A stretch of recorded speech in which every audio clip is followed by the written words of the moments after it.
हाय दोस्तों, मैं संजय और आप सभी का मेरे YouTube channel Sanjay classes of education में स्वागत है। आ गए हैं एक फिर से नए वीडियो के साथ। आज का जो हम लोग का सेशन होगा वो आपका क्लास 10th का सिविक्स चैप्टर जो चैप्टर 2 है, चैप्टर 2 पढ़ेंगे हम लोग संघवाद। अंग्रेजी में बोलते हैं इसे फेडरलिज्म। संघवाद का आज का जो वीडियो है वो पार्ट 1 का है। पार्ट 2, पार्ट 3, पार्ट 4 ऐसे करके आपको पूरा जो है बता देंगे। मेरे साथ बने रहिए। संघवाद में क्या क्या पढ़ेंगे उसके बारे में पहले चर्चा कर लेते हैं, फिर बाद में टॉपिक शुरू करते हैं। संघवाद में सबसे पहला क्या पढ़ेंगे तो संघवाद क्या है, उसके बाद पढ़ेंगे संघवाद के विशेषताएं, उसके बाद पढ़ेंगे भारत में संघीय व्यवस्था, उसके बाद फिर से पढ़ेंगे भाषाई राज्य, फिर जो टॉपिक आएगा केंद्र राज्य संबंध, फिर हम लोग का जो लास्ट टॉपिक होगा वो होगा भारत में विकेंद्रीकरण। ये सारा जो टॉपिक है इसमें से हर एक टॉपिक से एक एक क्वेश्चन आता है। आपके जो फर्स्ट टर्म का एग्ज़ाम जो होगा नवंबर महीना में, उसमें एक क्वेश्चन जो है इस चैप्टर में कम से कम जो है 6 क्वेश्चन तो आना ही आना है। तो आप क्या कीजिए, कॉपी पेन लेकर जो हम बताएंगे जो कुछ भी ज़रूरी हैं नोट्स क्या कर लीजिए, बना लीजिए। तो शुरू करते हैं। सबसे पहला टॉपिक आज का जो हम लोग का टॉपिक है, संघवाद क्या है। संघवाद क्या है? संघवाद क्या है तो सबसे पहले देख लेते हैं इसकी परिभाषा, उसके बाद इसके बारे में कुछ चर्चा करते हैं। तो परिभाषा लिखे हैं, संघवाद सरकार की एक ऐसी शासन व्यवस्था है जिसमें देश की सर्वोच्च सत्ता केंद्र सरकार एवं उसके विभिन्न इकाइयों में विभाजित होती हैं।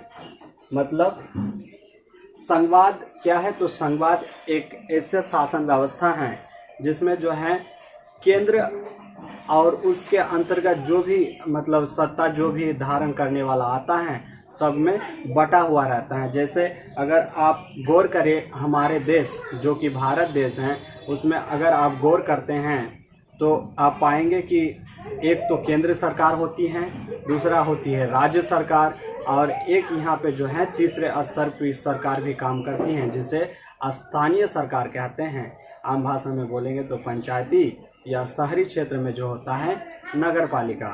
मतलब हमारे भारत में 3 प्रकार की सरकारें काम करती हैं। तो संघवाद भी उसी तरह का ही है।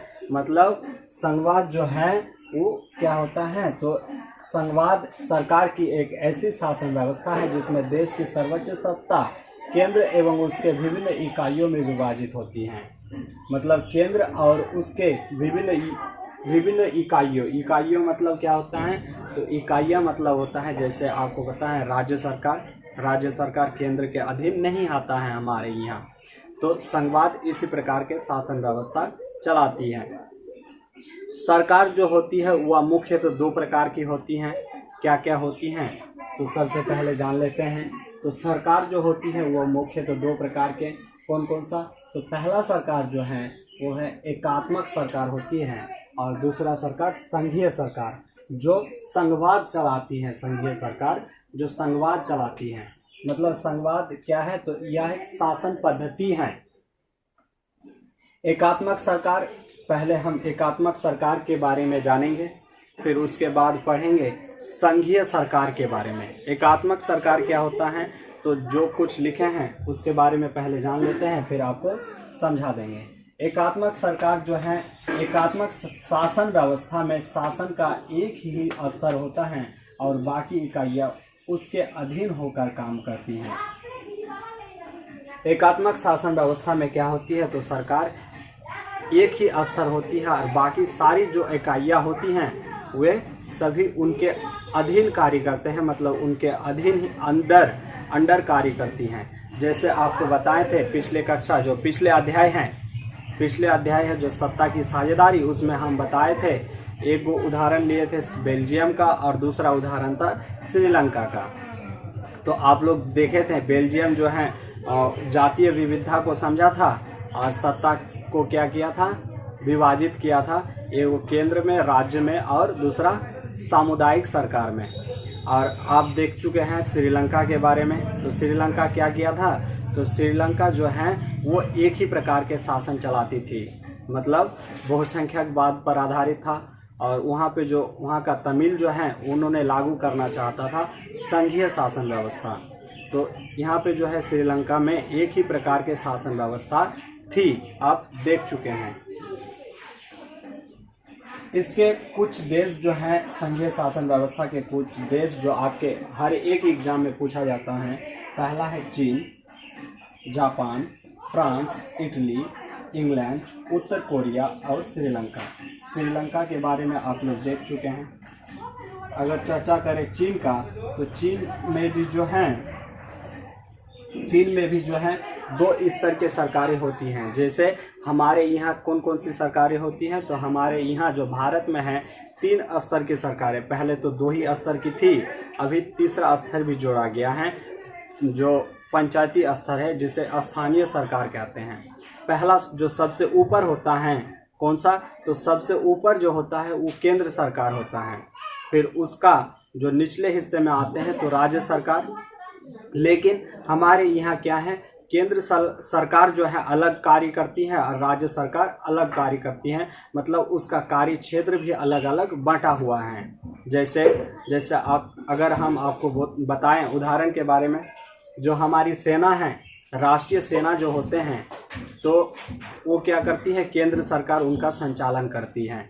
और आप लोग जानते हैं जो पुलिस होते हैं, पुलिस जो होते हैं वो किसके अंडर में आती है, तो वह राज्य सरकार के अंडर में आती हैं। मतलब केंद्र सरकार जो है उसका ऑर्डर नहीं पास करती है, हाँ, इसमें राज्य वाला जो पुलिस होता है उसका ऑर्डर नहीं लेती हैं। तो चीन में भी वैसा ही है, ये दो स्तर के सरकारें हैं। लेकिन जो है चीन में जो है इसमें क्या है, तो सबसे ऊपर जो है केंद्र सरकार जो है वो ज़्यादा शक्तिशाली हैं और उसके अधीन मतलब उसके अंडर कार्य करती है राज्य सरकार। मतलब केंद्र सरकार को केंद्र सरकार राज्य सरकार को जो है आदेश दे सकती हैं, उसे ही एकात्मक सरकार कहते हैं। और इसके उदाहरण जो हैं आप देख चुके हैं, ये सारे देश हैं। संघीय शासन व्यवस्था में क्या होता है, तो एकात्मक शासन व्यवस्था के ठीक विपरीत होता है संघीय शासन व्यवस्था। क्या होता है संघीय शासन व्यवस्था, तो संघीय शासन व्यवस्था में आमतौर पर 2 स्तर सरकारें होती हैं, मतलब 2 स्तर। जैसे आपको अभी बताएं कि एक होता है राज्य के स्तर पर जो छोटे स्तर पर होता है, दूसरा होता है बड़े स्तर पर जो बड़े के स्तर पर होता है।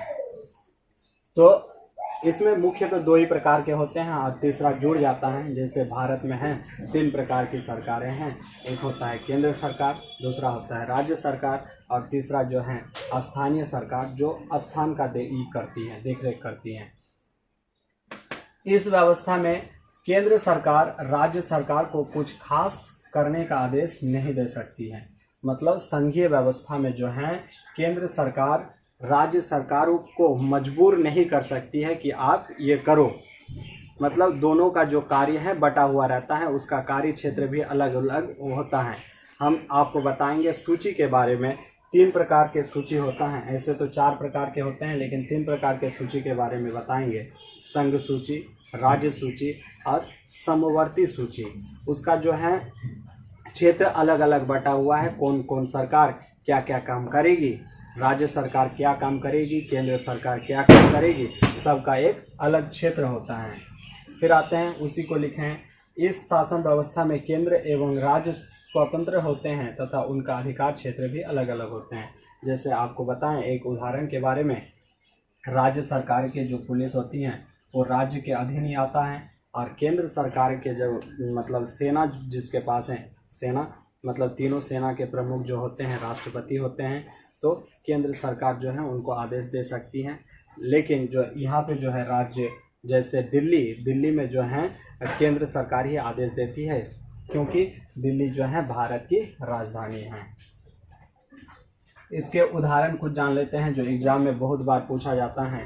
इसके कुछ देश जो हैं, संयुक्त राज्य अमेरिका, इसको बोलेंगे USA, और दूसरा है कनाडा, तीसरा है मैक्सिको, 4 नंबर है ब्राज़ील, बेल्जियम, ऑस्ट्रेलिया, और लास्ट में जो लिखे हैं हमारे जो देश हैं भारत।